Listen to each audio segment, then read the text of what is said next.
જન્માષ્ટમી આવી રહી છે, ઘણા લોકો વ્રત કરતા હોય તો તેના માટે બેસ્ટ રેસીપી લઈને આવી રહ્યું છે ધ રેસીપી કિચન। આજે આપણે બનાવીશું જન્માષ્ટમી સ્પેશિયલ ફરાળી બટાકાનો ક્રિસ્પી અને ટેસ્ટી એવો પટ્ટી ચેવડો। તમે બજારમાંથી તો લઈને ખાતા જ હશો, પણ આ જ ચેવડો આજે આપણે ઘરે બનાવીશું, એ પણ ઇઝી અને સિમ્પલ સિક્રેટ ટ્રીક સાથે।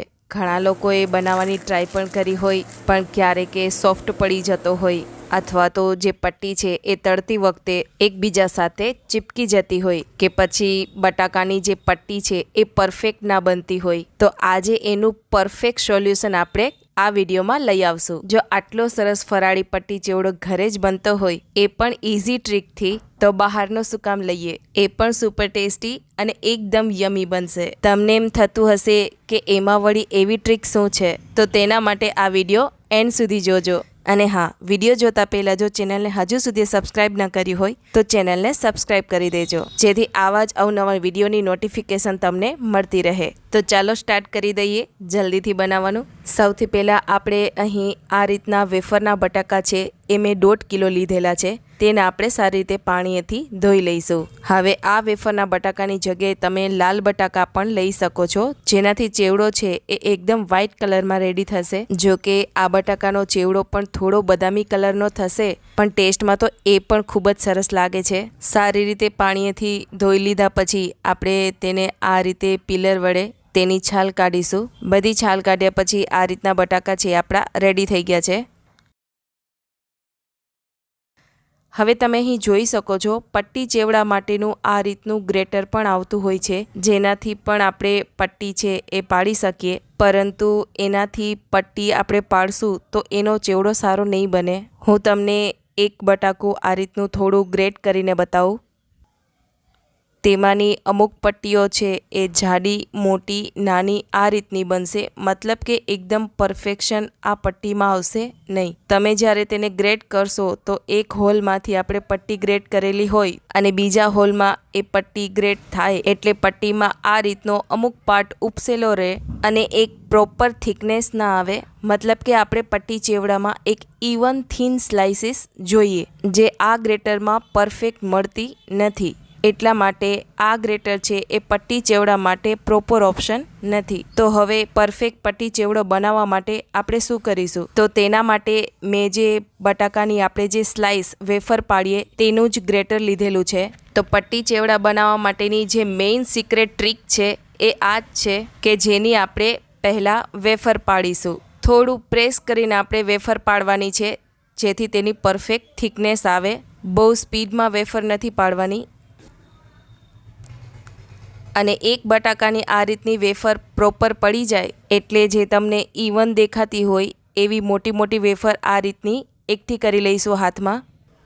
તમે જોઈ શકો છો આ રીતની મેં થપ્પી બનાવેલી છે વેફરની, એને પ્રોપર આ રીતે હાથમાં પકડીશું। બધી બાજુએથી આ રીતે પ્રોપર હાથમાં લઈ અને તેની ચારે બાજુ આપણે કટ કરીશું। તમે જે રીતે વિડીયોમાં જોઈ રહ્યા છો એ રીતે આપણે ચાર બાજુએથી કટ કરીશું, એ પણ પટ્ટીના શેપમાં। ત્યાર પછી આપણે તે થપ્પીને જે પટ્ટીનો પ્રોપર શેપ આવે, જેમ કે તેની લેન્થ અને વિડ્થ, એ રીતે આપણે કટ કરીશું।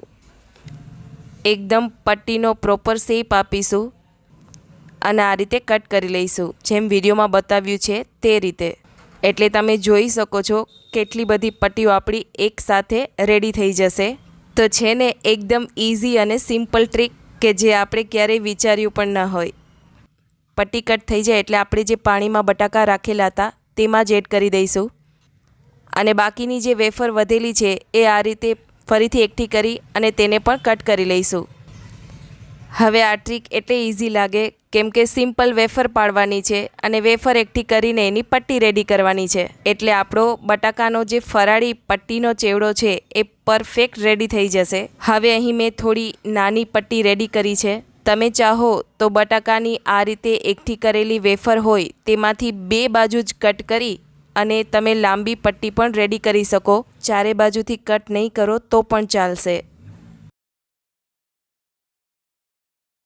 હું તમને એ જ રીત છે એ ફરીથી એકવાર બતાવું। આ રીતે એક એક બટેકાની વેફર પાડતું જવાનું છે અને પટ્ટી એની રેડી કરવાની છે અને આ રીતે કટ કરીને આપણે બટાકાની પટ્ટી રેડી કરવાની છે। એકવાર નજીકથી જોઈ લઈએ। તમે જોઈ શકો છો આપણા બધા બટાકાની પટ્ટી છે એ આ રીતની રેડી થઈ ગઈ છે। હવે આ પટ્ટી આપણે કટ કરેલી હોવાથી તેમાં સ્ટાર્ચનો પાર્ટ હોવાથી તેનું પાણી છે આ રીતનું ડાર્ક થોડું થઈ ગયું છે, તો આપણે 3 વાર સારી રીતે પાણીએથી એને ફરીથી ધોઈ લઈશું। તમે જોઈ શકો છો પટ્ટી આપણી બધી ધોવાઈને રેડી થઈ ગઈ છે। હવે આ રીતનું મેં એક નેપકિન લીધેલું છે, તેમાં આપણે પટ્ટી છે એ આ રીતે સૂકવી દઈશું, જેથી થોડી ડ્રાય થઈ જાય તો તળાઈને જલ્દી રેડી થશે। થોડી થોડી પટ્ટી આપણે આ રીતે સૂકવતા જઈશું અને પટ્ટીને આપણે તળતા જઈશું। હવે અહીં કડાઈમાં મેં તેલ લીધેલું છે, તેલ અહીં થોડું વધારે જ લેવાનું છે। તમે જોઈ શકો છો આ રીતે અડધી કડાઈ ભરાય એટલું આપણે તેલ લઈશું અને તેલ થોડું ગરમ થાય એટલે આપણે પટ્ટી છે એ તળી લઈશું। સૌથી પહેલાં મેં અહીં સિંગદાણા લીધેલા છે, તે 1 કપ જેટલા છે, તેને આપણે તળી લઈશું। સિંગદાણા આપણા તળાઈને રેડી થઈ ગયા છે। હવે આપણે જે પટ્ટી રેડી કરી છે તેને આપણે તળી લઈશું। સારા એવા પ્રમાણમાં આપણે પટ્ટી એડ કરીશું, કેમ કે તેલ આપણે વધારે જ લીધેલું છે। પટ્ટી નાખતા સમયે લો ફ્લેમ રાખવી, પછી આપણે તેને હાઈ ફ્લેમે તળવાની છે। હવે આ જે પટ્ટીની થિકનેસ છે એ ઇવન છે અને મીડિયમ સાઇઝમાં આપણે તેને કટ કરેલી છે, જેથી તે એકબીજાને ચીપકશે પણ નહીં, એટલે એકદમ પરફેક્ટ છૂટી છૂટી રેડી થશે। જો પેલી ગ્રેટરમાં આપણે કરેલી હોત તો એ થોડી લેન્થમાં મોટી હોવાથી એકબીજાને ચીપકી શકે અને પરફેક્ટ ચેવડો પણ ના બને। એટલા માટે બટાકાનો પટ્ટી ચેવડો બનાવવાની આ પરફેક્ટ સિક્રેટ ટીપ છે, એકવાર ચોક્કસથી ઘરે ટ્રાય કરજો। હવે અહીં મારે વિડીયો બનાવવો હતો એટલે મેં તમને બધી પ્રોપર પ્રોસેસ બતાવી છે, પરંતુ અહીં પટ્ટી ચેવડાની એક બેચને તળાતા 7 થી 8 મિનિટનો સમય લાગે છે। એટલા માટે જો તમે ઘરે બનાવો તો તેને 2 બટાકાની પટ્ટી રેડી કરી ધોઈ સૂકવી અને સાઈડમાં તેને તળવા મૂકી દેવી અને બીજી સાઈડ તમે ફરીથી 2 બટાકાની પટ્ટી પાડીને રેડી કરી શકો છો, જેથી પટ્ટી ચેવડો છે એ જલ્દીથી રેડી થશે અને સમય પણ ઓછો જોઈશે અને ઓછા સમયમાં જ રેડી થઈ જશે। જેમ મેં તમને આગળ કહ્યું એ પ્રમાણે જો લાલ બટાકા યુઝ કરવામાં આવે પટ્ટી ચેવડા માટે તો એ પણ બેસ્ટ ઓપ્શન છે। તમે જોઈ શકો છો અહીં પટ્ટી છે એ તળાઈને રેડી થઈ ગઈ છે, તેને આપણે એક વાસણમાં આ રીતે કાઢી લઈશું। ફરીથી આપણે પટ્ટીની બીજી બેચ એડ કરીશું। આ રીતે 7 થી 8 બેચમાં પટ્ટી તળાઈને રેડી થઈ છે, કેમ કે અહીં 1.5 કિલો બટાકાની બનાવેલી છે। હવે અહીં જે સિંગદાણા તળેલા હતા જેના મેં આ રીતે થોડા ફોતરા કાઢી લીધેલા છે અને આ રીતે સિંગદાણા રેડી કર્યા છે। આ રીતે બધી પટ્ટી તળાઈ જાય ત્યાર પછી આપણે જે લીમડાના પાન છે એ એડ કરીશું તળવા માટે, તેને તળી લઈશું આપણે। લીમડાના પાન વગર તો ચેવડો અધૂરો લાગે, એટલે એ તો જોઈએ જ। તેને આપણે આ પટ્ટી ચેવડામાં એડ કરી દઈશું। ત્યારબાદ જે સિંગદાણા આપણે રેડી કર્યા હતા તે એડ કરીશું। તેમાં આપણે 5 મોટી ચમચ ભરીને દળેલી ખાંડ એડ કરવાની છે, તે એડ કરીશું। ત્યાર પછી અડધી ચમચી જેટલું આપણે નમક એડ કરીશું અને 1 મોટી ચમચી ભરીને આપણે મરી પાવડર એડ કરીશું, જે આ પટ્ટી ચેવડાનો સ્વાદ 4 ગણો વધારે છે। હવે આપણે તેને આ રીતે બધી સાઈડથી મસાલા સારી રીતે કોટ થઈ જાય એ રીતે મિક્સ કરી લઈશું।